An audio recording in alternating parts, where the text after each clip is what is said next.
দয়া করো তুমি দয়াবান আমি যেন গাইতে পারি নূরে নবীজির শান বলেন আমি যেন গাইতে পারি নূরে নবীজির শান বলেন দয়াল আল্লাহ দয়া করো তুমি দয়াবান বলেন দয়ার আল্লাহ দয়া করো তুমি দয়াবান আমি যেন গাইতে পারি নূরে নবীজির শান বলেন আমি যেন গাইতে পারি তোমার দয়ার নাই পারাপার ও মহান আল্লাহ পরওয়ার তোমার দয়ার নাই পারাপার ও মহান আল্লাহ পরওয়ার দয়া বড়া তামাম জাহান যেদিকে তাকাই তুমি বড় মহান আল্লাহ তুমি দয়াবান বলেন তুমি বড় মহান আল্লাহ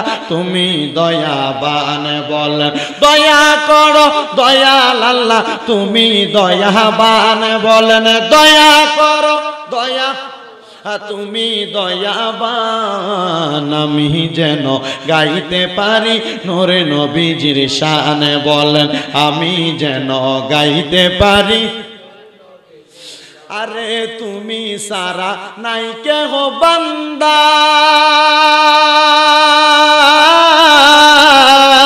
তুমি সারা কে মিটাবে আবুদার বান্দার বলেন তুমি সারা কে মিটাবে আবুদার বান্দার তুমি আল্লাহ দয়ার সাগর রহিমি রহমান বলেন তুমি আল্লাহ দয়ার সাগর রহিমি রহমান আমি যেন গাইতে পারি নূরে নবীজির শান বলেন আমি যেন গাইতে পারি নূরে নবীজির শান বলেন দয়া করো দয়াল আল্লাহ তুমি দয়াবান বলেন দয়া করো দয়াল আল্লাহ তুমি দয়াবান আমি যেন গাইতে পারি নূরে নবীজির শান বলেন আমি যেন গাইতে পারি নূরে নবীজির শান পুরুষ বলো নারী বলো বান্দা সব সমান তুমি আল্লাহ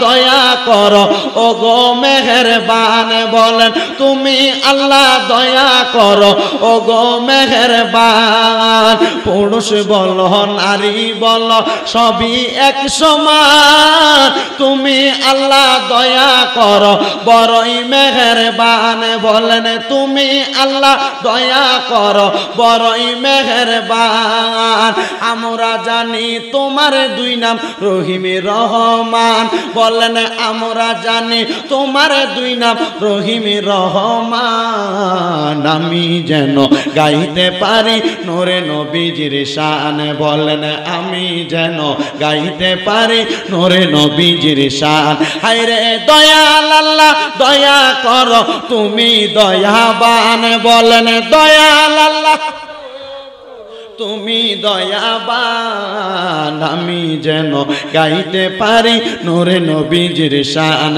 বলেন আমি যেন গাইতে পারি তাহলে আমার ভাইরা বাবারা বন্ধুরা জবানের মালিক আল্লাহ আমরা জবান দ্বারা আল্লাহ বলে ডাক দিলাম ইয়া রাসূলুল্লাহ বলে ডাক দিলাম ইয়া ওলি আল্লাহ বলে ডাক দিলাম এবার আমার আল্লাহ পাক রব্বুল আলামিন জানায়া দেয় জগতের বান্দার দলেরা ওয়াশকুরু নিআমাতাল্লাহি ইন কুনতুম ইয়্যাহু তা'বুদুন হে জগতের বান্দার দলেরা তোমরা আমি আল্লাহর শুকরিয়া আদায় করো যদি তোমরা আমি আল্লাহর ইবাদত করো আমরা সবাই আল্লাহর ইবাদত করি এই জন্য বাবাজিরা বন্ধুরা ওই আল্লাহ পাক রব্বুল আলামিনের ইবাদতের অন্তর্ভুক্ত আমরা নামাজ আদায় করি আল্লাহর ইবাদত রোজা আদায় করি আল্লাহর ইবাদত হজ আদায় করে পয়সাওয়ালারা আল্লাহর ইবাদত যাকাত দেয় নির্দিষ্ট পরিমাণ সম্পদওয়ালারা আল্লাহর ইবাদত এমন ভাবে কোরআন তেলাওয়াত করে আল্লাহর ইবাদত দান সদকা করে আল্লাহর ইবাদত ইবাদতের কোনো জায়গায় কোনো দিক দিয়ে কোনো কমতি নাই কিন্তু আমার আল্লাহ পাক রব্বুল আলামিন জানে জানায় দেয় জগতের বান্দার দলেরা, এই দুনিয়ার জমিনের মধ্যে যেই ব্যক্তি যত বেশি আল্লাহর কোরআনুল কারীমের তেলাওয়াত করবে, আমি আল্লাহ পাক রাব্বুল আলামিন আমার দয়াল নবীর মাধ্যমে তাদেরকে অনেক নিয়ামত প্রদান করব। ইয়া রাসূলুল্লাহ, আমার আল্লাহ পাক রাব্বুল আলামিন কেমন নিয়ামত প্রদান করবে? নবী আমার ডাক দিয়া বলে, উম্মত রে, কাল হাসরের ময়দানে মানুষগুলা যখন অন্ধকারাচ্ছন্ন অবস্থায় উপস্থিত হইয়া যাইবে, ওই সময় দুনিয়াতে যারা বেশি বেশি আল্লাহর কোরআন তেলাওয়াত করবে, ওই উম্মতে মুহাম্মদীটা যখন ময়দানে মাশরে হাজির হবে, লক্ষ্য কইরা দেখা যাবে যারা কোরআন তেলাওয়াত বেশি করেছে তাদের চেহারার মধ্যে নূরের আলো ঝলমল করতেছে। সাহাবাই কেরাম ডাক দিয়া বলে, ইয়া রাসূলুল্লাহ, ইয়া হাবিবাল্লাহ, নবী গো, আপনি দয়াল নবী রাহমাতুল লিল আলামিন নবীর কাছে জানতে চাই, আপনি বলেন না কেন কোরআন তেলাওয়াতকারীর চেহারাটা নূরের আলোতে ঝলমল করবে? আমার মদিনার কামলিওয়ালা দয়াল নবী রাহমাতুল লিল আলামিন নবী বলে, উম্মত রে, কেন তোমাদের চেহারাটা ঝলমল করবে তোমরা জানোনি? যখন তোমরা কোরআনের একটা হরফ তেলাওয়াত করো, একটা আয়াত তেলাওয়াত করো, একটা শব্দ বাক্য তেলাওয়াত করো, ওই তেলাওয়াত করার সাথে সাথে আমার আল্লাহ পাক রাব্বুল আলামিন তুমি বান্দার উপরে রহমত নাজিল করে। যারা রহমত পায় তাদের চেহারার মধ্যে এমনি নূরের আলোর প্রভাবটা পইরা যায়। যারা মুরব্বী আছেন তাদের চেহারা কালো আছে, আমার নবী বলে কাল হাসরের ময়দানে তাদের চেহারাও সুন্দর এবং সুশৃঙ্খল সাদা দেখা যাবে। নবী গো, আমি জানতে চাই, আপনি নবী তো বললেন চেহারাটা সুন্দর হইয়া যাবে। আমার অনেক দাড়ি পাকা মুরব্বীরা এখানে বসেছেন, পর্দার অন্তরালে অনেক মা বোনেরা শুনতেছেন। আপনাদের মনে প্রশ্ন থাকতে পারে, হুজুর আমরা মহিলারা তো আল্লাহর কোরআন তেলাওয়াত করি, আমার আল্লাহ কি আমাদের চেহারার মধ্যে নূর প্রদান করবে? আমার নূরের নবী রাহমাতুল লিল আলামিন নবী বলে, উম্মত রে, দুনিয়ার জমিনে পুরুষ বলো নারী বলো, কেউ যদি আল্লাহর কোরআন বেশি বেশি তেলাওয়াত করে, ওই ব্যক্তির চেহারার মধ্যে দুনিয়াতেও নূর দেওয়া হবে, আখিরাতের মধ্যেও নূর প্রদান করা হবে। নবীজি, আপনি নবী বলেন না কেমন নূর প্রদান করা হবে? আমার নূরের নবী বলতেছেন ওই নূরটা কোনো সাধারণ নূর না। মানুষটার চেহারা যদি কালো হয়ে থাকে, ওই কালো চেহারার মধ্যে এমন একটা ভাব থাকবে যে ভাবটার কারণে তাকে কালো বোঝা যাবে না, তার চেহারাটা ঝলমল করতে থাকবে। আমি জানতে চাই বাবারা, এই কোরআন তেলাওয়াত আদায় করলে যদি আমার আল্লাহ পাক এত বড় নিয়ামত প্রদান করে, আপনারা বলেন না আমরা ওই নিয়ামত পাইতে চাই কি চাই না? বগুলার বাবারা রে, বগুলার পর্দার অন্তরালের মা বোনেরা, শুধু এই নিয়ামত প্রদান করেন না, আমার নূরের নবী রাহমাতুল লিল আলামিন নবী বলে এই নিয়ামতের চাইতে আরো বড় নিয়ামত হইল দুনিয়ার জমিনের মধ্যে যারা আল্লাহর কোরআন তেলাওয়াত বেশি বেশি করবে, আমার আল্লাহ তাদের হায়াত বাড়াইয়া দিবে, আমার আল্লাহ তাদের রিজিক বাড়াইয়া দিবে, সম্পদ বাড়াইয়া দিবে, রোগ বালা মুসিবত মাফ করে দিবে। দুনিয়াতে বিপদ আপদ থাকলে বিপদ থেকে উদ্ধার করবে, বান্দার যদি অভাব থাকে অভাব অনটন আল্লাহ দূর করে দিবে, ঈমানের সাথে মৃত্যুবরণ করার সুযোগ দিবে, ইন্তেকাল করার পরে সওয়ালের জবাব সহজ করে দিবে, সওয়ালের জবাব সহজ করার পরে বান্দার জন্য কবরে জান্নাতি বিছানার ব্যবস্থা করে দিবে, জান্নাতি বিছানা ব্যবস্থা করার পরে ওই বান্দার কবরের মধ্যে মুনকার নাকিরের আগমনের সাথে সাথে আরো দুইটা রহমতের ফেরেশতা দ্বারা মেহমানদারি করাইবে। আসেন বাবারা, বন্ধুরা, আমার আল্লাহ পাক রাব্বুল আলামিনের কোরআন তেলাওয়াত করলে যে এত বরকত পাওয়া যায়, এত রহমত পাওয়া যায়, আমরা একটু মুহাব্বতের আওয়াজে আল্লাহর কোরআন তেলাওয়াত করব। যাদের জবান আছে তারা মুহাব্বতের আওয়াজে জোরে জোরে পড়েন, ফি শান হাবিবিহি ওয়া মাহবুবিহি ওয়া মা'শুকিহি মুখবিরান ওয়া আমিরা ইন্নাল্লাহা ওয়া মালাইকাতাহু ইউসাল্লুনা আলান নবী ইয়া আইয়ুহাল্লাযীনা আমানু সাল্লু আলাইহি ওয়া সাল্লিমু তাসলিমা আল্লাহুম্মা সাল্লি আলা সাইয়্যিদিনা মুহাম্মাদ ওয়া আলা আলি সাইয়্যিদিনা একটু মুহাব্বতের আওয়াজে জোরে জোরে দুরূদ শরীফ আদায় করেন। আল্লাহুম্মা সাল্লি আলা মাওলানা মুহাম্মাদ ওয়া আলা আলি সাইয়্যিদিনা। জগৎ পাগল কাবার জন্য, কাবা পাগল মাবুদের। জগৎ পাগল কাবার জন্য, কাবা পাগল মাবুদের। মাবুদ পাগল দয়াল নবীর, নবী পাগল উম্মতের। আল্লাহুম্মা সাল্লি, মুহাব্বতে পড়েন, জোরে সোরে ঈমান তাজা হবে। মাওলানা মুহাম্মদ ওয়া আলা আলি সাইয়্যিদিনা। ও গো আল্লাহর হাবিবুল্লাহ, আপনার নাহি তুলনা। ও গো আল্লাহর হাবিবুল্লাহ, আপনার নাহি তুলনা। আপনার নূরের পরশ লেগে ইয়াসরিব হইল মদিনায়। আল্লাহুম্মা সাল্লি আলা সাইয়্যিদিনা মাওলানা মুহাম্মদ ওয়া আলা আলি সাইয়্যিদিনা। আহলে বায়াত পাক পাঞ্জাতন জান্নাতের নিশানা। আহলে বায়াত পাক পাঞ্জাতন জান্নাতের নিশানা। তাদেরকে ভালোবাসিলে খুশি থাকবে রাব্বানা। আল্লাহুম্মা সাল্লি সাইয়্যিদিনা মাওলানা মুহাম্মদ ওয়া আলা আলি সাইয়্যিদিনা। লা ইলাহা ইল্লাল্লাহ, লা ইলাহা, লা ইলাহা ইল্লাল্লাহ, লা ইলাহা, লা ইলাহা ইল্লাল্লাহ, লা ইলাহা, লা ইলাহা। আদম হাওয়া বানাইলা, আল্লাহ বেহেশতের মাঝে রাখিলা। বলেন আদম হাওয়া বানাইলা, আল্লাহ বেহেশতের মাঝে রাখিলা।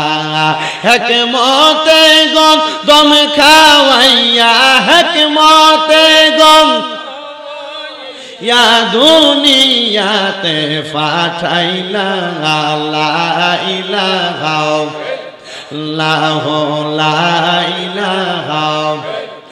নামাজ রোজা ছাইরো না, সবাই মা বাবার খেদমত ছাইরো না।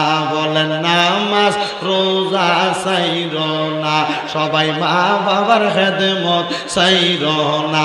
আমার নবীর দুরূদ বইল না, বলেন নবীর। আমার নবীও তোমায় ভুলবে না। লা ইলাহা ইল্লাল্লাহ, লা ইলাহা। অনেক দূরে মদিনা, আমরা কেমনে যাব জানি না। বহুলার মানুষ মদিনা যাইতে চাই কি চাই না?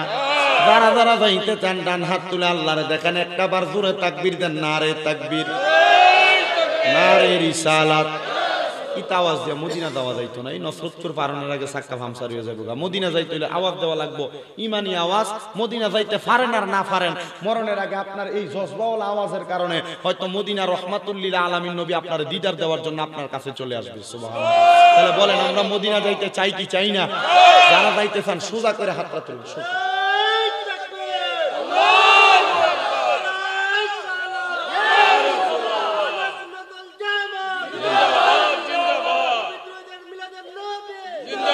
জোরে বলেন মারহাবা। তাহলে মদিনা যাইতে চাই তো ইনশাআল্লাহ।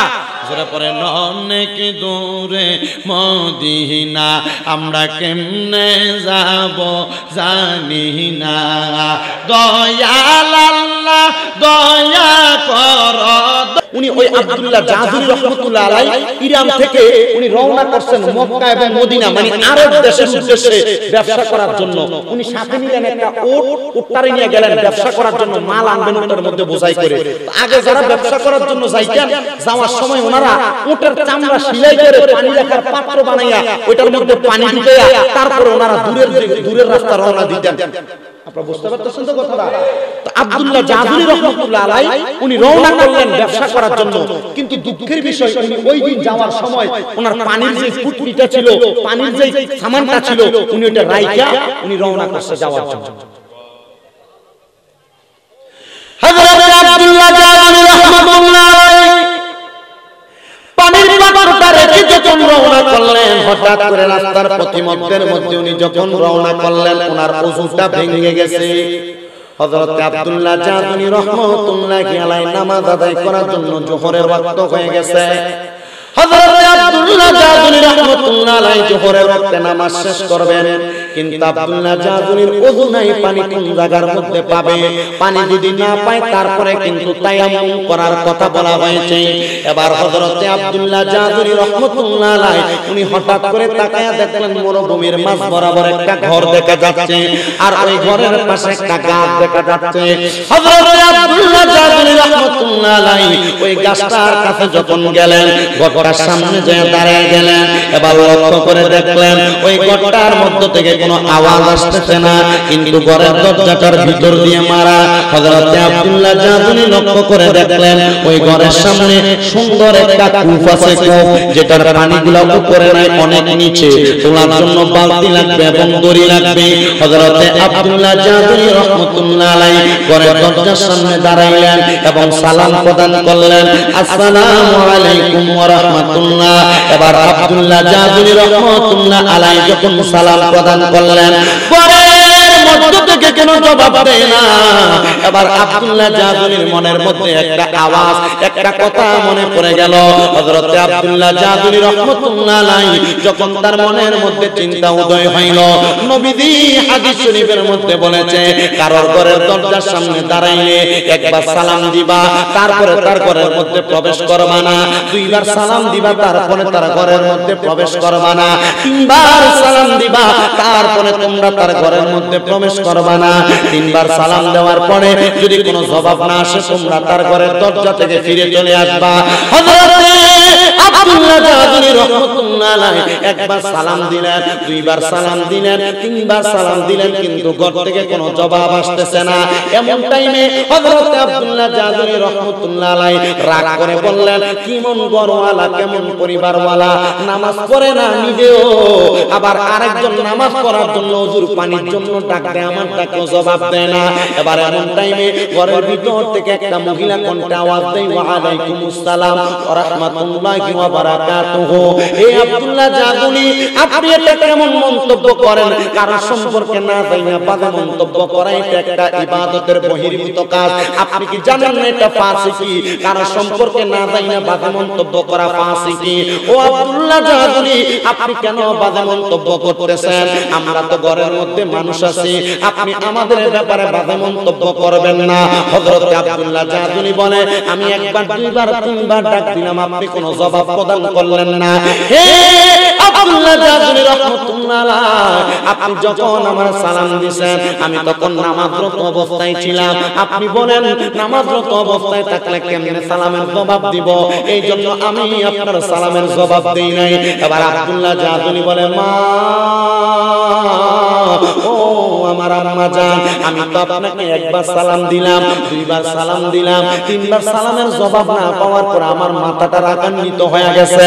হে আম্মা জান, আপনার কাছে আমি অন্য কোনো কিছু চাই না, আমি কোনো ভিক্ষুক না।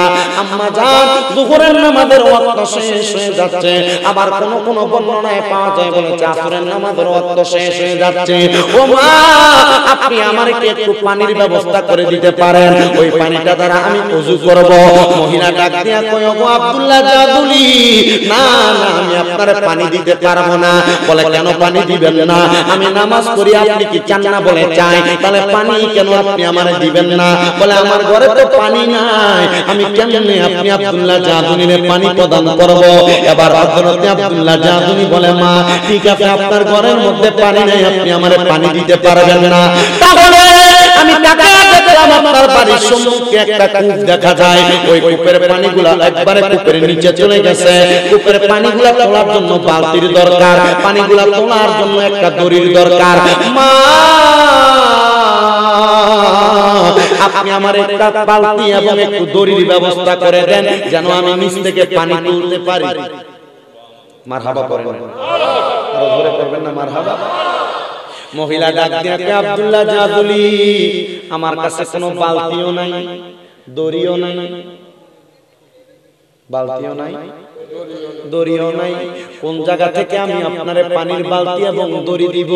মহিলার আবার আব্দুল্লাহ জাদুলি বলে, হে মা, আপনি কিছুক্ষণ আগে নামাজ আদায় করেছেন, ওযু করছেন কিভাবে? বলে এই কূপের পানি দিয়া। আরে কি বলেন? বলে হ্যাঁ, কূপের পানি দিয়া ওযু করেছি। বলে তাইলে আপনি পানি উঠাইলেন কিভাবে?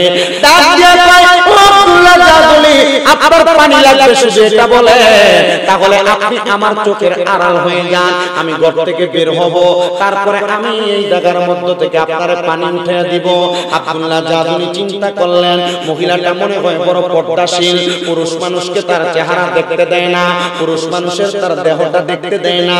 আর আল্লাহ কোরআনুল কারীমের মধ্যে ঘোষণা করে দেয়, ওয়া কারনা ফি বুয়ুতিকুন্না ওয়ালা তাবাররাজনা তাবাররুজাল জাহিলিয়াতিল উলা। আল্লাহ পাক রব্বুল আলামিন জানায় দেয়, জগৎবাসী তোমরা তোমাদের মহিলাদেরকে জাহিলিয়া যুগের মহিলাদের মতো বের হতে দিবা না। বের হতে দিবা তো তারা ইফতিজিং এর শিকার হবে, বের হতে দিবা তো তারা রাস্তার মধ্যে তিরস্কারের পাত্র হবে, ঠাট্টার পাত্র হবে। এবার আমার ওই মহিলাটা ডাক দিয়া কয়, আব্দুল্লাহ জাদুলি, আপনি আমার কাছে পানি চাইলেন, আমি আপনারে পানি দিতে পারলাম না, আপনি একটু আড়ালে যান, আড়ালে গিয়ে দাঁড়াইলে আমি এই জায়গার মধ্যে আইসা আপনারে পানির ব্যবস্থা করে দিতেছি। এবার হযরত আব্দুল্লাহ জাদুলি রাহমাতুল্লাহ আলাইহি দুইটা খেজুর গাছের আড়ালের মধ্যে যায় লুকাইলেন। হঠাৎ করে আব্দুল্লাহ জাদুলি রাহমাতুল্লাহ আলাইহি দেখলেন একটা হঠাৎ করে পানির নহর তার পায়ের কাছে দিয়ে যাইতেছে। আব্দুল্লাহ জাদুলি চিন্তা করলেন, এতক্ষণ পানি ছিল না, আর এখন আমার পায়ের কাছে দিয়ে পানি যাইতেছে। আব্দুল্লাহ জাদুলি রাহমাতুল্লাহ আলাইহি তাকে দেখে, এবার ওই খেজুর গাছের আড়াল থেকে লক্ষ্য করে দেখে যে কূপের পানিগুলা কূপের নিচে চলে গিয়েছিল, ওই পানিগুলা কূপের উপর দিয়ে উতরে উতরে উঠতেছে। জবান খুলে জোরে জোরে বলেন সুবহানাল্লাহ। হযরত আব্দুল্লাহ জাদুলি রাহমাতুল্লাহ আলাইহি জিজ্ঞাসা করে, কসম থেকে ডাক দিয়ে বলে, মা, ও মা গো, এতক্ষণ তো কোনো পানি উপরের দিকে ওঠে নাই, এখন পানি আসলো কিভাবে? আপনি কি আমার কাছে বলতে পারেন? ওই মহিলাকে আব্দুল্লাহ জাদুলি, এতক্ষণ আপনি আমার কাছে নামাজের জন্য পায়তারা করতেছিলেন, আগে নামাজ আদায় করেন, তারপরে আমি এই পানি উঠার রহস্যটা আমি আপনার কাছে বলে দিব। এবার হযরতে আব্দুল্লাহ জাদুলি রাহমাতুল্লাহ আলাইহি পানি দিয়ে ওযু বানাইলেন, নামাজ আদায় করলেন। নামাজ আদায় করার পরে মহিলা দরজার সামনে দাঁড়াইলো। এবার ডাক দিয়া কয়, মা, কেমনে পানিটা উঠছে আপনি আমারে বলেন না? ওই মহিলা কয়, হুজুর আব্দুল্লাহ জাদুলি শুনে নেন, আমি আমার মুখ থেকে থুথু বলে তিনবার থুথু মারলাম ওই পানির মধ্যে, মারার সাথে সাথে দেখলাম ওই পানিগুলো উতরে উতরে উপরের দিকে উঠতেছে। হযরত আব্দুল্লাহ জাদুলি কয়, মা, এই পানি কেমন অর্জন করলা তুমি আমার একবার বলো। বলে আমি অন্য কোন ভাবে অর্জন করি নাই। একদিন আসরের নামাজের ওয়াক্ত হয়ে গেছে, যোহরের নামাজের ওযুটা আমার ছিল, কিন্তু যখন নামাজের ওয়াক্ত হইল আসরের, আমার ওযুটা ভেঙে গেছে। আমি ওই সময় দুরূদ শরীফ আদায় করতেছিলাম। যখন ওযুটা আমার ভেঙে গেল, আমি তাকায় দেখলাম আমার ঘরে কোনো পানি নেই ওযু করার জন্য।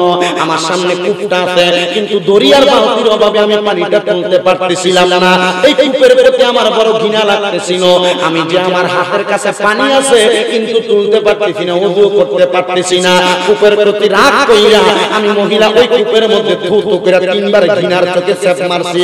মারার সাথে সাথে আমি তাকায়া দেখলাম ওই কূপের মধ্য থেকে পানি উঠে উঠে পড়তেছে, কূপের মধ্য থেকে পানি উঠতেছে।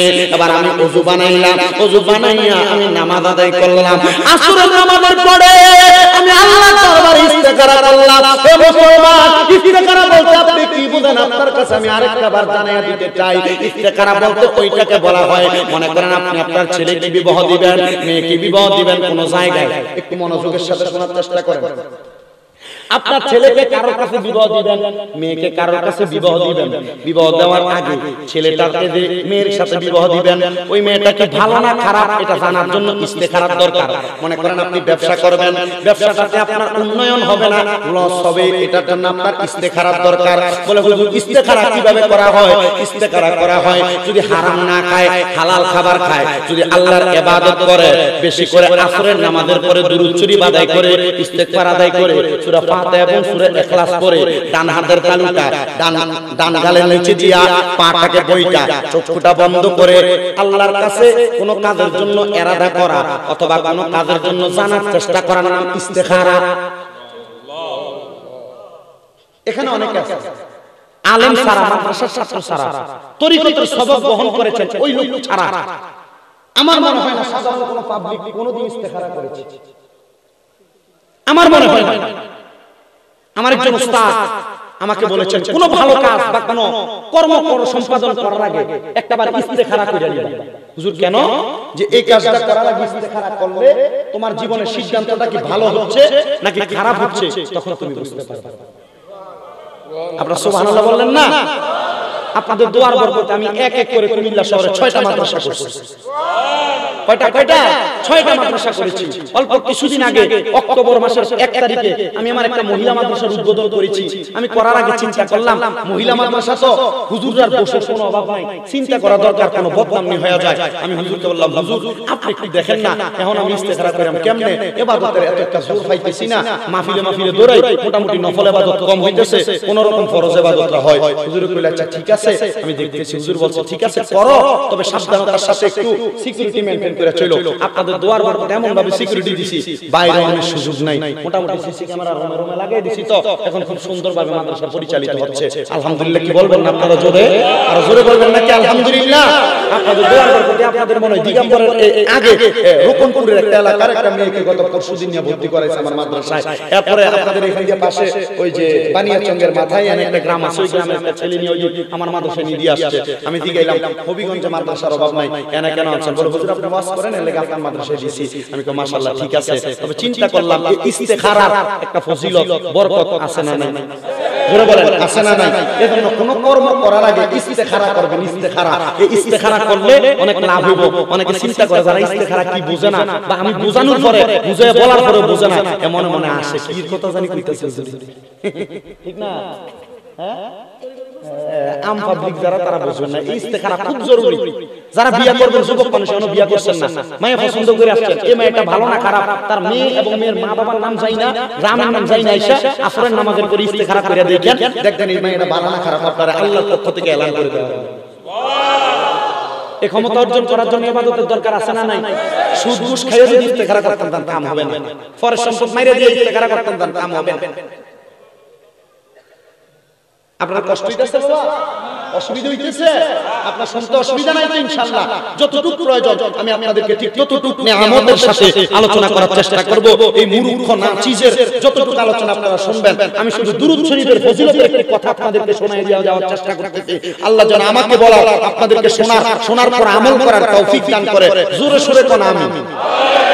এবারে খালি জোরে আমিন কই, বেটা তো বুড়ো হয়ে গেছে, কিন্তু আমিনের আওয়াজ কিন্তু আসতে হয় না, জোরে হয় মোটামুটি। কিন্তু হ্যান্ডিয়া মোটামুটি ছোটখাটো যারা যুবক আছেন আপনার আওয়াজ কিন্তু আসে না, কারণ আপনারা চায়না ইঞ্জিন। যেমন মনে করেন এই বিজা, এটার একটা আসাদ দিলে এটা বের করে বের করে, কিন্তু এটা তো জাপানি ইঞ্জিনের মতো। দেখবেন নোকিয়া 1200 মডেলের মোবাইল, এটা যত আসার খায় অত খালি এটা ভালো হয়।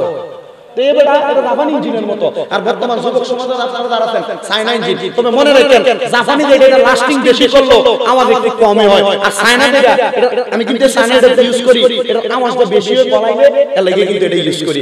আপনারা একটু বলেন তাহলে চায়না ইঞ্জিনের আওয়াজ কি কম না বেশি? এই যে কম না বেশি? তো মুহাব্বতের আওয়াজে করেন আল্লাহুম্মা আমিন।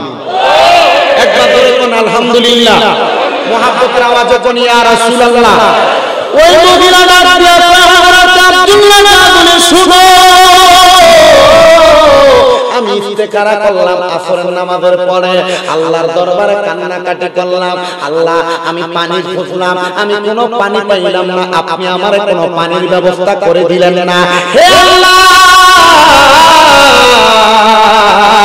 কিন্তু আমি যখন পানি তালাশ করলাম পানি পাইলাম না, রাগ করে মুখ থেকে 3 বার থুতু মেলা মারলাম এই কূপের মধ্যে। লক্ষ্য করে দেখলাম কূপের মধ্য থেকে পানি উতরে উতরে উপরের দিকে পড়তেছে। আল্লাহ কেমনে পানিগুলো উপরের দিকে উঠলো আপনি কি একটাবার আমারে বইনা দিবেন? আমার আল্লাহর পক্ষ থেকে আওয়াজ আসে, ও মহিলা তুমি ওযু ভাঙার আগে জবান দিয়া কি পড়তেছিলা? বলে দুরূদ শরীফ। বলে দুরূদ শরীফ পড়ার কারণে আমার আল্লাহ দুরূদ শরীফের নিয়ামতের থুতুটা এই পানির মধ্যে পড়ার কারণে এই পানিটা নিচ থেকে উপরে উঠে দিতে তুমি ওযু করার জন্য। এই মহিলা ডাক দিয়া কয়, হুজুর আব্দুল্লাহ জাদুনি, এরপর থেকে যতদিন আমি এই পানির মধ্যে 3 বার থুতু দেই আমি দেখতে পাই পানি আর নিচে থাকে না, উপরের দিকে উঠে আসে। আমি ওযু বানানোর পরে আমার দরকার শেষ করার পরে ওই পানিটা আবার নিচের দিকে চলে যায়। জবান খুলে জোরে জোরে পড়েন না সুবহানাল্লাহ। হে আমার নবীর প্রেমিকের উম্মতের দলেরা, নবীর প্রেমিক ভাই বাবারা, যদি দুরূদ শরীফ আদায় করার কারণে আমার আল্লাহ পাকের কোন বান্দি মুখের থুতুর কারণে পানি নিচ থেকে উপরে উঠতে পারে, আমরা নবীর প্রেমিকেরা মুহাব্বতের সাথে দুরূদ আদায় করলে আমাদের নবীজি ঘুমের ঘরে স্বপ্নে আমাদেরকে দিদার দিতে পারে কি পারে না? তাহলে জবান খুলে জোরে জোরে একটু দুরূদ শরীফ পড়েন, আল্লাহুম্মা সাল্লি দেনা মুহাম্মাদ, আল্লাহুম্মা সাল্লি দেনা মুহাম্মাদ, নাবিয়ানা শাফিয়ানা মাওলানা মুহাম্মাদ, আল্লাহুম্মা সাল্লি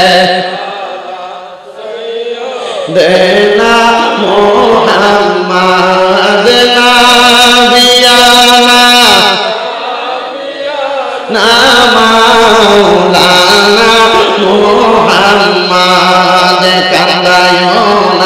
কান্দায়ো না আমার দয়াল নবীরে, হায়রে নবীরে কান্দাইলে কাঁদবা রোজে হাশরের ময়দানে, আল্লাহুম্মা সাল্লি জোরে সাইয়্যিদিনা মুহাম্মাদ, নাবিয়ানা শাফিয়ানা মাওলানা মুহাম্মাদ। একটা জবানও কেউ বন্ধ রাখবেন না, জবানটা ছেড়ে দিয়ে উচ্চ কণ্ঠে জোরে বলেন আল্লাহু আকবার। আমার নবী বন্ধুদের বড় বড় বাবারা,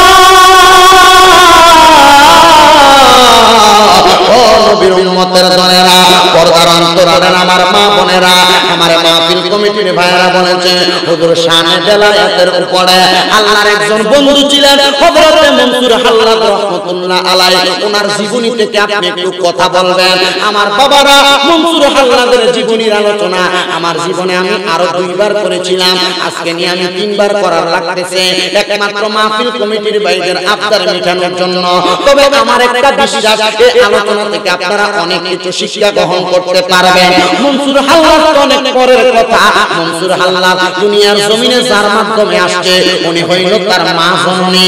ওই মনসুর হাল্লাদ তার মায়ের গর্ভের একমাত্র একটা সন্তান, ছেলে সন্তান, এবং সেই মনসুর হাল্লাদের মায়ের গর্ভ থেকে আরেকটা মেয়ে জন্মগ্রহণ করেছে। মনসুর হাল্লাদ এবং তার বোন, তারা 2 জন ভাই বোন ছিলেন। আপনারা কেউ তো বাংলা বন্ধ রাখবেন না, আপনারা বলেন মনসুর হাল্লাদ এবং তার বোন তারা কয়জন হইল?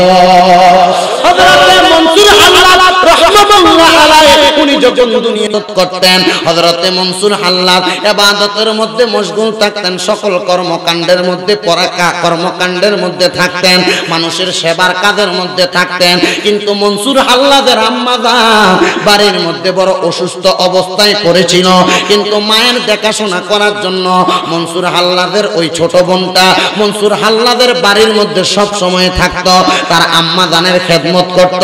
একদিন না, 2 দিন না, 3 দিন না, মনসুর হাল্লাদের মা জননী অনেক দিন পর্যন্ত বিছানার মধ্যে পড়েছিলেন, আর ওই মা জননীর খেদমত করেছিলেন তার কন্যা সন্তান।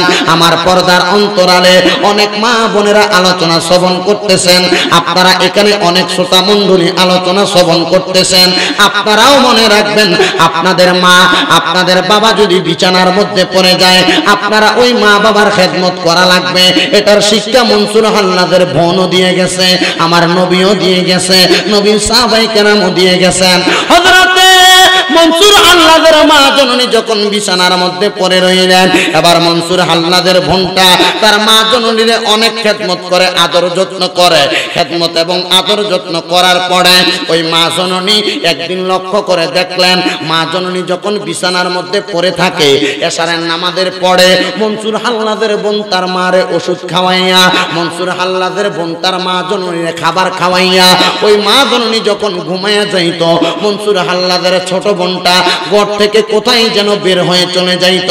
এবার একদিন ওই মা জননী দেখলেন, 2 দিন ওই মা জননী দেখলেন, 3 দিন দেখলেন, এবার 4 দিনের দিন ওই মা জননী ডাক দিয়া কয়, হে আমার কন্যা সন্তান, তোমার ভাই মনসুর, ওই মনসুরকে একবার তুমি একটু খবর দিয়া পাঠাও, বলবা তোমার মা জননী তোমারে ডাকতেছে, তোমার মা তোমারে খবর পাঠাইছে। একবার যখন মনসুরের মারে খবর পাঠাইলেন, এবার হযরতে মনসুরের মা জননী খবরটা পাইয়া, মনসুরের মা জননীর খবর পাইয়া হযরতে মনসুর তার মায়ের কাছে দৌড়াইয়া আসলেন। মা জননীর কাছে এসে ডাক দিয়া কয়, মা, ও মা, আমি আপনার কথা মোতাবেক আল্লাহকে তালাশ করতেছি। বলে, বাবা কেমনে তালাশ করো? মা, আমার ইবাদতের মাধ্যমে। আর কেমনে তালাশ করো? মা, আমি ইলম অর্জন করার মাধ্যমে। বলে, আর কিভাবে তালাশ করো? মা গো মা, আমি আল্লাহর ইবাদতের মাধ্যমে আল্লাহরে বেশি তালাশ করি। এবার ওই মনসুরকে যদি প্রশ্ন করেন, মনসুর তোমার মা বলল আল্লাহরে তালাশ করার জন্য, কেন তোমার মা বলল আল্লাহকে তালাশ করো? মনসুর কয়, আমার মা আমার একটা বাণী শোনাইছে, মানলাহুল মাওলা ফালাহুল কুল, যেই ব্যক্তি মাওলার হইয়া যায় সমস্ত জগৎ জাহান তার হইয়া যায়। এই জন্য আমি আল্লাহরে তালাশ করি যেন সমস্ত জগৎ জাহান আমার হইয়া যায়। এবার হযরতে মনসুর হাল্লাদ আয়েশা তার মারে ডাক দিয়া কয়, মা, ও আমার আম্মা জান, আপনি বড় অসুস্থ, আপনি বুঝি আমি সন্তানকে দেখতে বড় মন চাইছে। মা ডাক দিয়া কয়, না রে সন্তান, না, আমি অসুস্থ সত্য কথা, তোমাকে দেখতে মন চায় নাই। আমি মা জননী তোমার একটা কথা বলতে চাই। মনসুরের অন্তরের মধ্যে মায়া লাইগা গেছে। হায় রে, মা জননী মনে হয় ইন্তেকাল করবেন, ইন্তেকালের আগে আমার মা মনে হয় আমার কাছে কোনো কথা বলতে চাই। মনসুর কান্না করে আর মায়ের হাত গুলারে চাইপা দইরা মায়ের পা গুলারে চাইপা দইরা ডাক দিয়া কয় আম্মা যান আপনি ইন্তেকাল করবেন এটা আমি চাই না, আমার আল্লাহর কাছে দোয়া করি আল্লাহ গো আমার মা জননী আমারে বলো ভালোবাসে, আমার মা যদি ইন্তেকাল করে আমি কেমনে থাকবো, আমি সহ্য করতে পারবো না। এই বহুলার মাহফিলে কত সন্তান বসছে তাদের মা নাই, কত সন্তান বসছে তাদের বাবা নাই, আম্মা আব্বা আছে যাদের, তোমরা মা বাবা বেঁচে থাকা অবস্থায় ওই মা বাবার মতো রত্নটারে যত্ন করার চেষ্টা করো। দেখবা তুমি তোমার আম্মা আব্বার যত্ন করলে আমার আল্লাহ তোমার সম্পদের অভাব দিবে না, কামাই রুজিতের বরকত কেড়ে নিবে না। মনসুর আল্লাহ ওই মায়ের কাছে দাঁড়িয়ে দাঁড়িয়ে কান্না করে, হায়রে আমার মা না জানি আমারে চাইরা চইলা যায়। আর আসে এই কথাটারে সুন্দর ভাবে ভাবে বলতেছে, মা তুমি আমার আগে দিও না গো চলে, মা তুমি আমার আগে যেও না গো চলে, আমি কেমন করে দিব মাটি তোমার কবরে, আমি কেমন করে দিব মাটি তোমার কবরে, মা তুমি আমার আগে যেও না গো মরে, মা তুমি আমার আগে যেও না গো মরে, আমি কেমন করে দিব মাটি তোমার কবরে, আমি কেমন করে দেব মাটি তোমার কবরে, মা তুমি আমার আগে যেও না গো মরে। ওরে কত না মারাত পোহালো বিদলো গুয়ে মুতে, আমরা রে শুকনাই রাখিয়া মা ঘুমাই বিদাতে, আরে অসুখ হইলে দেখি চাই আমরার মায়ের দেবী জানাই বইয়া রে, বলে আমায় আল্লাহ লহরে লইয়া সন্তানের নিও না, দুঃখের দরদি আমার জনম দুঃখী মা, দুঃখের দরদি আমার জনম দুঃখী মা। সন্তান ল্যাংরা লুলা বোবা হইলে মায়ে নাহি হেলে, শত পাপ ডাইকা মায়ে টান দিয়ানে কুলে, ওরে পুত্র যদি কুপুত্র হয় মায়ে নাহি হেলে, শত পাপ ডাইকা মায়ে টান দিয়ানে কুলে। আল্লাহ এমন মাজার কবর দেশে, আরে রাইকো তোমার মায়ার নজরে, বলেন এমন মাজার কবর আল্লাহ রাইকো তোমার মায়ার নজরে, সেই মায়ের কবরেতে আযাব তুমি দিও না, দুঃখের দরদি আমার জনম দুঃখী মা, গর্ভধারিণী মা জনম দুঃখিনী মা, দুঃখের দরদি আমার জনম দুঃখী মা। হে সন্তানের দল, মা বাবার ভালোবাসা তোমার অন্তরে আছে।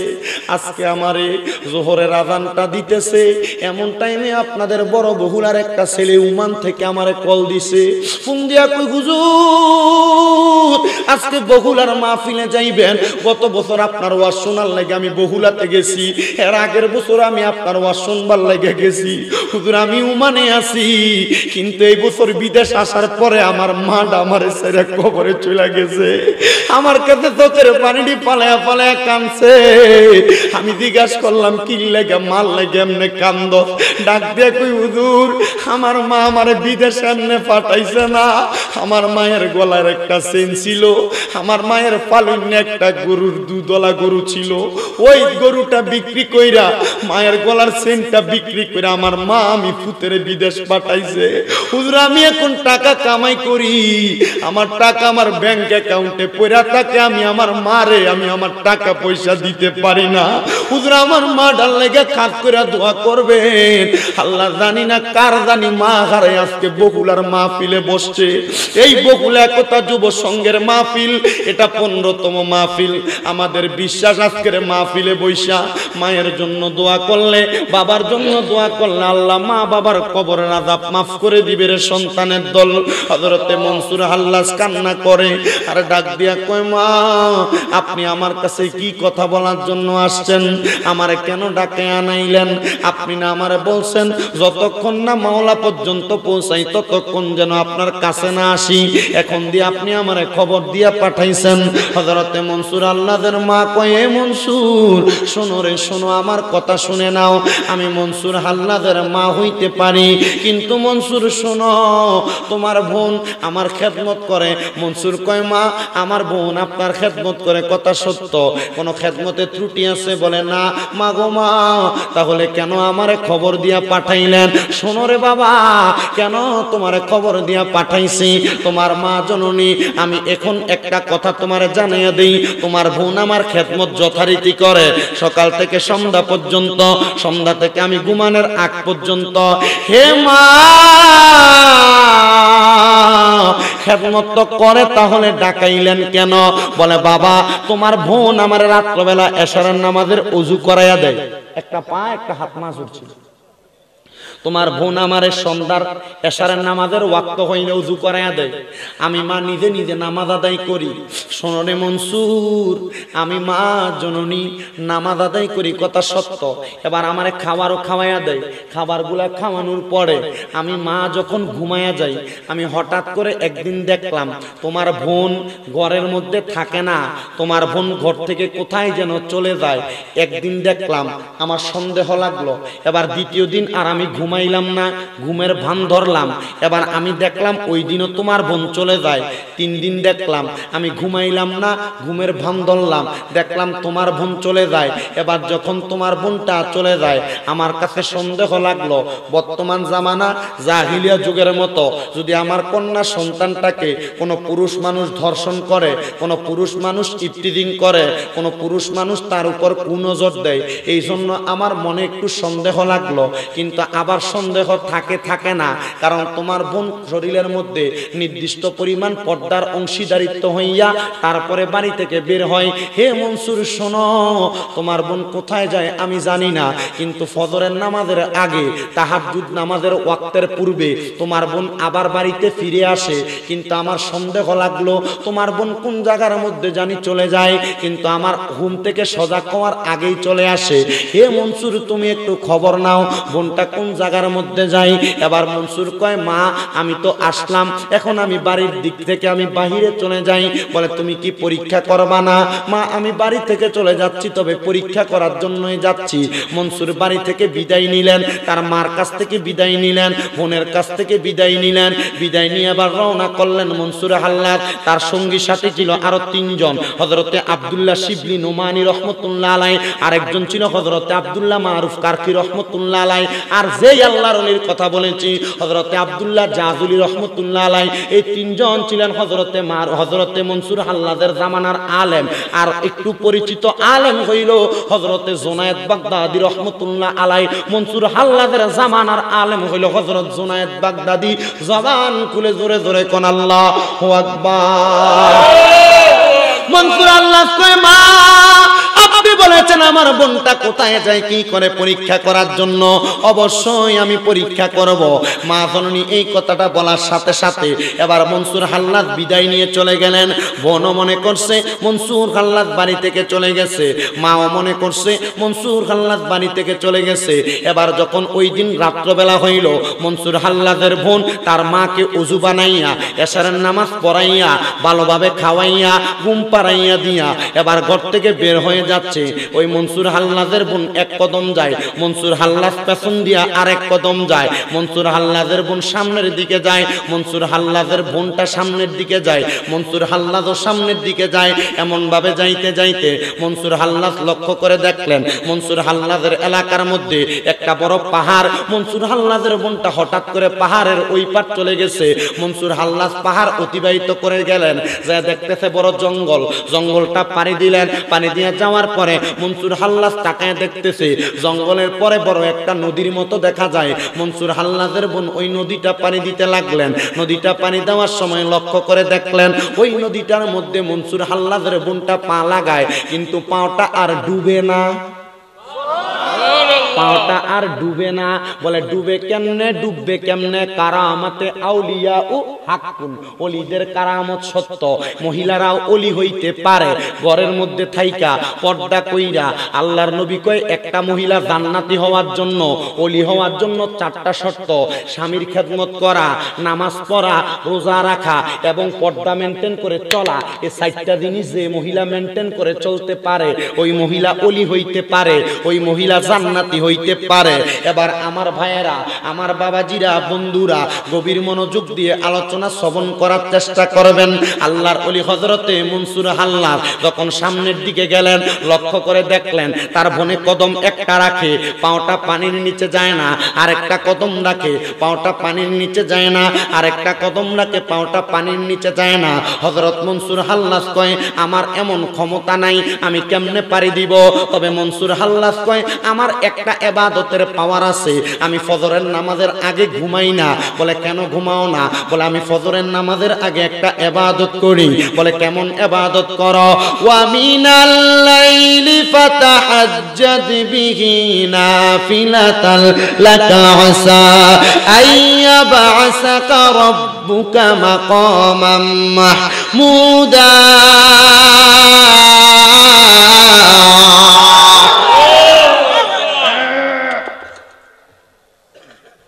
এই বছর মাইকের সাউন্ড ঠিক আছে?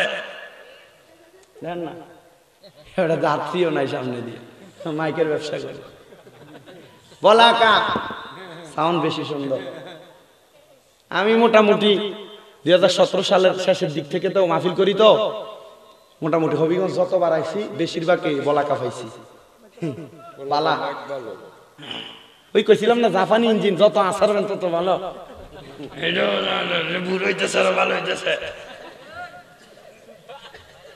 ঠিক আছে, খাওয়াইছুন নি? খাইছুন? আমার সালাম ভাইয়ের ঘরে আইছে, কিন্তু আবার খানা বেশি মজা হয়েছে। আমি গোস্ত মুরগি কিচ্ছু খাইছি না, শুধু সবজি আর একটা মাছ লইছি, মাছটা দিয়ে ভাত খাইছি, মজা লাগছে। আলহামদুলিল্লাহ নাই কি? জোরে কইন আলহামদুলিল্লাহ। কিন্তু কোরআন তেলাওয়াত করার পরে আপনারা আল্লাহু আকবার আওয়াজটা দেখছি একবার আস্তে করছেন আপনারা মনে। তুমি তো জোরে কইবা। ওয়া মিনাল লাইলি ফাতাহাজ্জাদ বিহি নাফিলাতাল লাকা আসা আইয়াবআসাকা রাব্বুকা মাকামান মাহমুদা।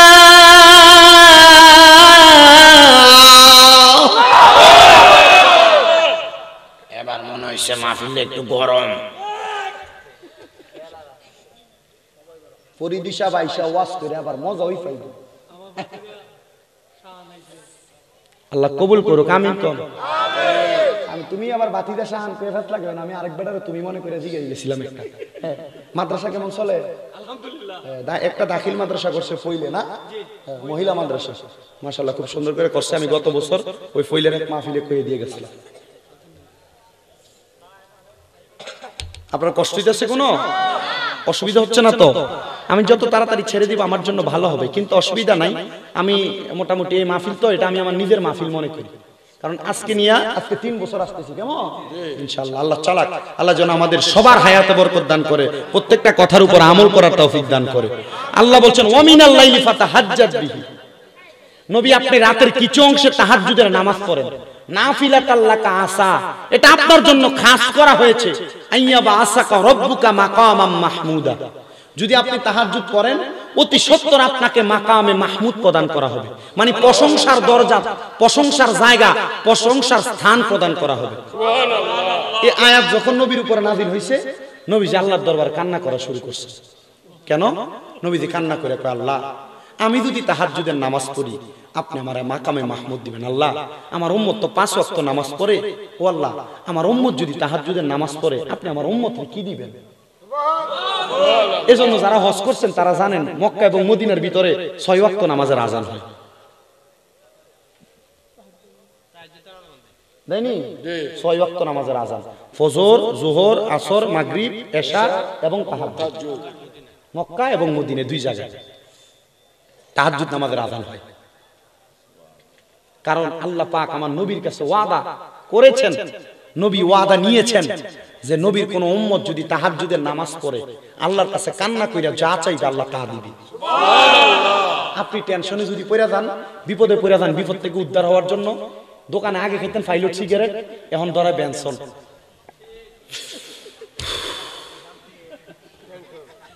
আর খাইয়ে যায় যখন দেয় বাড়ির ভিতরে আর শান্তি নাই, বউরে যে ফিডা কথা কয় না কেন, দেখি না? আর বড় বড় আউলিয়া কেরাম, মুহাক্কিক আলেমগণ, বড় বড় আউলিয়া কেরাম শিক্ষা দিচ্ছে, টেনশনে পড়লে, বিপদে পড়লে, কোন মুসিবতে পড়লে নামাজের মুসল্লা বিছে ওযু কইরা 2 রাকাত নামাজে দাঁড়ায় যাও।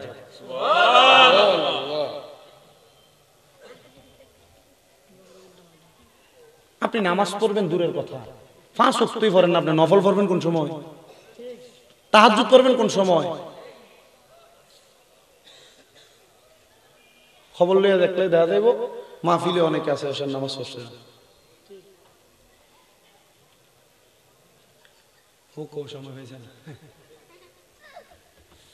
তো যখন এই আয়াতে কারিমা নাযিল হইছে, আল্লাহ পাকের কাছে নবীজি দোয়া করছে, আল্লাহ ও আল্লাহ আমাকে বলছেন তাহাজ্জুদের নামাজ পড়লে মাকামে মাহমুদ প্রশংসার স্থান দান করবেন, আমার উম্মত যদি তাহাজ্জুদের নামাজ পড়ে আপনি আমার উম্মতকে কি দিবেন?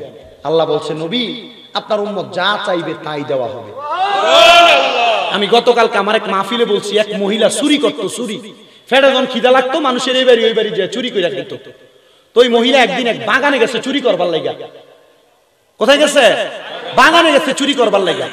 ওই বাগানে মহিলা কোনোদিন চুরি করে নাই, কিন্তু এই মহিলা এই বাগানে আজকে চুরি করার আগে ওই মহিলা ওই বাগানের ভিতরে এর আগে আরো অনেকবার চুরি হয়েছে। ওই বাগানের মালিক এসে বাগানে কোনো খেজুর পায় না, বাগানে কোনো খেজুর পায় না। ওই মহিলা ক্ষুধা লাগাতে ওই বাগানে গেছে খেজুর চুরি করবার লাগে। আর ওই বাগানের মালিক প্রস্তুত হয়ে রয়েছে, আজকে যে সূর্যে ধর্ম ফায়ার গিরা ফাড়াম। ওই মহিলা একটা খেজুর টান দিবে, এই টাইমে এলাকার মানুষ এসে তার আটকায়া বলছে, মহিলা তুমি আমাদের খেজুর প্রত্যেকদিন চুরি করো। মহিলা, আল্লাহর কসম আমি প্রত্যেকদিন খেজুর চুরি করি না, আজকে পেটের জ্বালা সহ্য করতে না পাই আজকে খেজুর চুরি করতে আসছি। মহিলাকে তারা মারার জন্য বাঁধছেন। এমন টাইমে একজন আল্লাহর ওলি সামনে দিয়া যাচ্ছেন, ডাক দিয়া মহিলার এই অবস্থা দেখে জিজ্ঞাসা করে, তোমরা তারা কেন মারতেছো? বলে, তারা মারার কারণ সে আমাদের খেজুর চুরি করে নিয়ে যায় প্রত্যেকদিন। বলছে, সে কেন চুরি করে তারা জিজ্ঞাসা করো। মহিলার জিজ্ঞাসা করছে, মহিলা তুমি কেন খেজুর চুরি করো? মহিলাকে, হুজুর আমি প্রত্যেকদিন চুরি করি না, আজকে পেটের জ্বালা সহ্য করতে না পাইরা ক্ষুধার জ্বালা আমি আজকে চুরি করতে আসছি। আল্লাহর ওলি ফতুয়া দিছে, এই মহিলারা তোমরা না মাইরা এই মহিলা যে এলাকায় বাস করে ওই এলাকার নেতা যে তার হাত রাখ নেকাইটা দাও। বলে, কেন? বলে, এই মহিলা যে ক্ষুধার্ত, এই বাচ্চা কি খবর নেয় না? হযরত ওমর রাদিয়াল্লাহু তাআলা আনহুর আদর্শ ছিল, গভীর রাতে উনি নেতা ছিলেন। হযরত ওমর রাদিয়াল্লাহু তাআলা আনহু গভীর রাতে ঘোড়ার পিঠে অথবা ওটের পিঠে চড়া চড়া মানুষের বাড়ি বাড়ি খবর নিতেন, কার বাড়িতে খাবার নাই। হযরত ওমর রাদিয়াল্লাহু তাআলা আনহু ওই ঘোড়ার পিঠে চড়া বাইতুল মাল থেকে আটার বস্তা নিয়ে মহিলাদের বাড়িতে, মানুষের বাড়িতে বাড়িতে পৌঁছে দিতেন। তাইলে হযরত ওমর রাদিয়াল্লাহু তাআলা আনহুর আদর্শ ছিল, কোন এলাকার মানুষ যদি ক্ষুধার্ত থেকে মারা যায় ওই হযরত ওমর রাদিয়াল্লাহু তাআলা আনহু তারে নিয়ে শরীয়তের আইন অনুযায়ী আটকাইতে দিতেন। বলছে, এই মহিলা চুরি করছে তার দোষ না, তার এলাকার নেতার দোষ, তার হাতটা কাইটা দাও। এই কথা বলার পর সবাই তাদের ভুল বুঝতে পারলেন, মহিলাকে ছেড়ে দিছে।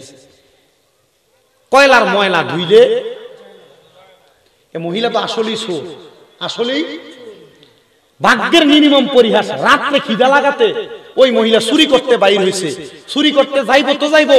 ওই দিন রাত্রবেলা ওই মহিলা যে আল্লাহর ওলি বেডিরে বাঁচাইছে, এই আল্লাহর ওলির ঘরে যে ঢুকছে চুরি করবার লাগে। কিন্তু কে জানতো এই আল্লাহর ওলির ঘরে চুরি করতে গেলে এই মহিলার ভাগ্য এবং তকদির পরিবর্তন হয়ে যাবে। কারণ আল্লাহর হাবিব সাল্লাল্লাহু আলাইহি সাল্লামের বাণী, আত-তাকদিরু লা ইয়ানতাযিরু, মানুষের তকদির কোনোদিন পরিবর্তন হয় না ইল্লা বিদুআ, কেউ যদি দোয়া করে পরিবর্তন হয়ে যায়। সুবহানাল্লাহ। এইজন্য মানুষের কাছে বেশি বেশি দোয়া চাইবেন, মানুষের কাছে বেশি বেশি। তা আমি আমার এক হুজুরের কাছে যদি হুজুর আমার লাগে দোয়া করেন, হুজুর কো তুমি কি আমার লাগে আমার কাছে দোয়া চাওন লাগে? ঠিক গেলাম হুজুর কেন? কো তুমি আমার ছাত্র, তুমি মাহফিলে যে আমার লাগে দোয়া করবা, আমার কাছ থেকে দোয়া এমনি যাবে। হুজুর দেখছেন টেকনিক, বলছে তুমি যদি আমার জন্য দোয়া করো, আমি তোমার জন্য দোয়া করা লাগবে না, আমার অন্তর থেকে এমনি দোয়া যাবে। এর লাগে আমি মুনাজাতে সমস্ত বিশ্বের মুসলমান ইমানদার লাগে দোয়া করি। এবার তারা আমার লাগে দোয়া করুক আর না করুক, তারা রুহানি দোয়া আমার কাছে আইব, ঠিক না বেটি? মহিলা রাত্রবেলা যখন আল্লাহর ওলির খাটের তলায় লুকিয়ে রয়েছে, হঠাৎ করে দেখতেছে ওই যে ওয়ামিন আল্লাইলি ফাতাহাজ্জাত বিহি নাফিলাতাল লাকা আসা আইয়াবা আসাকা রাব্বুকা মাকামাম মাহমুদা। যখন শুনছে, শোনার পরে আপনার কি কষ্ট হইতেছে? আমি কিন্তু আমার ওয়াজের শেষ মনসুর আল্লাহর বোনের লাস্ট মনসুর আল্লাহ কখন আনাল হক মানে আমি খোদা এই কথাটা দাবি করছে ওই পর্যন্ত পৌঁছে তারপর শেষ করব, অসুবিধা হইতো না তো? ওই মহিলা খাটের তলার ভিতরে থাইকা তুমি কিন্তু অনেকক্ষণ কথা বলতেছো, এর লগে কানে কানে আমি মাইক ধরার পর থেকে কথা বলতেছো। তুমি মনে করো না আমি বুঝি না, মানে কে কোন ধরনের কথা বলতেছো ওয়াজের সময় আমি সব বুঝি। কেমন?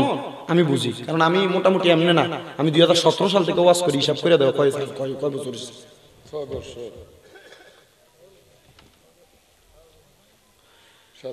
ওই মহিলা ঘরের ভিতরে যখন লুকিয়ে রইলেন খাটের তলায়, আল্লাহর ওলি তাহাজ্জুদের নামাজ পড়তেছে।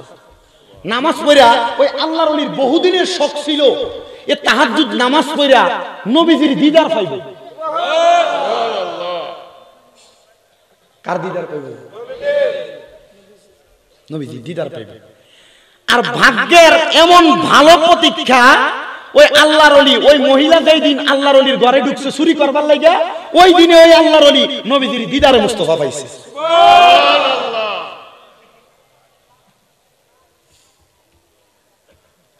মহিলা খাটের তলা থেকে শুনতেছে আল্লাহর ওলি কার সাথে জানি কথা বলতাছে। ইয়া রাসূলুল্লাহ, আমি আপনাকে আজকে দেখিছি, আমার কাছে শান্তি লাগছে। নবীজি, আপনার চেহারা মুবারক আমার অন্তর প্রশান্ত করে দিয়েছে। ইয়া রাসূলুল্লাহ, আমি সব সময় আপনাকে দেখতে চাই। আল্লাহ রাসূল ওই আল্লাহর ওলিকে বলছেন, দেখবা যদি তুমি তাহাজ্জুদের ইবাদত করে সব সময় আমাকে ডাকো, দেখতে পারবা। হঠাৎ করে ওই আল্লাহর ওলি যখন আসসালাতু ওয়াসসালামু আলাইকা ইয়া রাসূলুল্লাহ অথবা আসসালাতু ওয়াসসালামু আলাইকা আইয়ুহান নবী বলে সালাম দিলেন, মহিলা খাটের তলা থেকে বাইরে হয়ে দাঁড়াইছে। হুজুর, আল্লাহর ওলি কই? আমার ঘরে মহিলাই লুকিয়ে থেকে। হুজুর, আমি দেখছি আপনি কার সাথে কথা বলছেন। সুবহানাল্লাহ। প্রেমের ডুরি বান্দরে মন মদিনার শনে, ওরে নূর নবী বানাইলেন আল্লাহ প্রেমের কারণে, ওরে নূরে নবী বানাইলেন আল্লাহ প্রেমের কারণে, আরে প্রেমের ডুরি বান্দরে মন মনে বলেন প্রেমের ডুরি আল্লাহ বানাইয়া কত জাতি, আরে শিখাইলেন প্রেম প্রীতি, আল্লাহ বানাইয়া কত জাতি, আরে শিখাইলেন প্রেম প্রীতি, আরে নূরে নবী বানাইলেন আল্লাহ প্রেমের কারণে, আরে নূরে নবী বানাইলেন আল্লাহ প্রেমের প্রেমের ডোরি বান্দরে মন মদিনার শনে, বলেন প্রেমের ডোরি বান্দরে মন মদিনা। আমার বাবারা রে, ও হবিগঞ্জের বগুড়ার বাবারা, মহিলা ডাক দিয়া কই হুজুর ভয় পাইবেন না, আমি আপনার ঘরে আসছিলাম রাতের ক্ষুধা নিবারণের জন্য, আপনার ঘরের মধ্যে চুরি করার জন্য। হুজুর গো, আমি চুরি করতে পারি নাই, আমি মনে করছিলাম আপনি রাতে ঘুমাইতেছেন, কিন্তু আপনি তো ঘুমান না, আপনি গভীর রাতে আল্লাহর ইবাদত করেন। এই জন্য বাবারা, বন্ধুরা, আল্লাহর প্রিয় বান্দা, আল্লাহর ওলিরা রাত্রবেলা ঘুমায় না, ওনারা রাত্রবেলা আমার আল্লাহর কাছে ইবাদত করে, আমার আল্লাহর কাছে দোয়া প্রার্থনা করে, আমার আল্লাহর কাছে দোয়া কামনা করে। ও বন্ধুরে, ওই মহিলা ডাক দিয়া কই হুজুর, আপনি এতক্ষণ বুঝি রহমাতুল লিল আলামিন নবীর লগে কথা কইছেন? হুজুর কই ঘরে মহিলা, তবে তুমি আমার ঘর থেকে চইলা যাও, তোমারে যদি আমার ঘরের মধ্যে মানুষ দেখে আমার শরীরের মধ্যে কলঙ্ক দিয়া দিবে, আমার চরিত্রের মধ্যে কলঙ্ক দিয়া দিবে। মহিলা কই হুজুর, আমি আপনার ঘর থেকে ততক্ষণ পর্যন্ত যাইতাম না। বলে কতক্ষণ পর্যন্ত যাইবা না? বলে যতক্ষণ পর্যন্ত নবীরে কেমনে দেখছেন, কোন আমলটা দিয়া দেখছেন আমারে না শিখাইবেন ততক্ষণ আমি যাইতাম না। অনেক আশিকেরা আছে রে, নবী দেখতে চায়, অনেক নবীর পাগল নিরাই আছে রে, নবী দেখতে চায়। হে আম্মুজিরা, 5 ওয়াক্ত নামাজের পাশাপাশি তাহাজ্জুদের নামাজটা পড়া দেখো।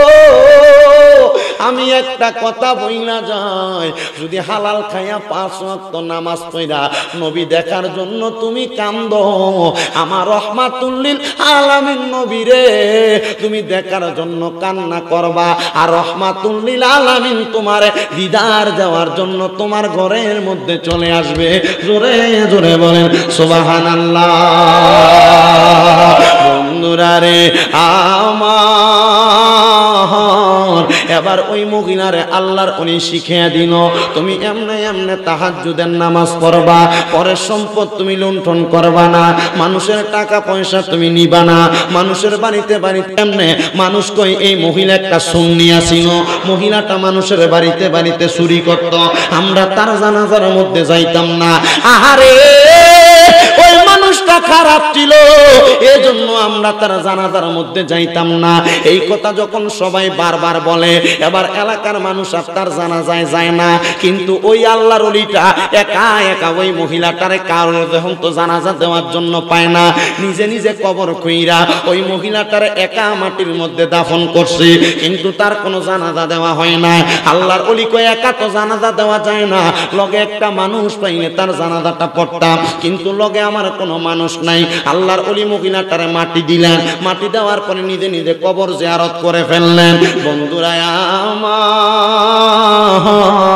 হঠাৎ করে ওই এলাকার মানুষগুলা গভীর রাত্রে স্বপ্নে দেখতাছে, একটা কে জানি আইসা তারারে ডাক দিয়া কয়, শোনো রে শোনো রে, ও এলাকার মানুষ, তোমরা কি একটা জান্নাতি মহিলার জানাজার নামাজ পড়লা না? তোমরা কি একটা জান্নাতি মহিলার জানাজার নামাজ পড়লা না? ও এলাকার মানুষ শুনো। বলে কোন মহিলা? ওই মহিলাটাকে বলে তোমরা যারে চোর বইলা সাব্যস্ত করেছো, ওই মহিলাটা অন্ধকার কবরে চলে গেছে, তোমরা তারা জানাজা পড়ো নাই। শুধু এই এলাকার একজন মুহাক্কিক আল্লাহর ওলি, এই এলাকার একজন বড় আল্লাহর ওলি ওই মহিলাটারে কবরের মধ্যে দিয়া শুধু দোয়া কইরা চলে আসছে, তোমরা কি তারা জানাজার নামাজটা পড়াইবা না? এই কথা যখন বারবার বলে রে বাবা, এই কথাটা বারবার বলার সাথে সাথে ওই মহিলাটা ডাক দিয়া কই, হুজুর, ওই এলাকার মানুষ কই, আমরা চিন্তা করলাম আমরা কেন তার জানাজার নামাজটা পড়লাম না। এমন ভাবে যখন বারবার বারবার বারবার স্বপ্নে দেখতেছে, এবার ওই দিন ওই মহিলাটা হঠাৎ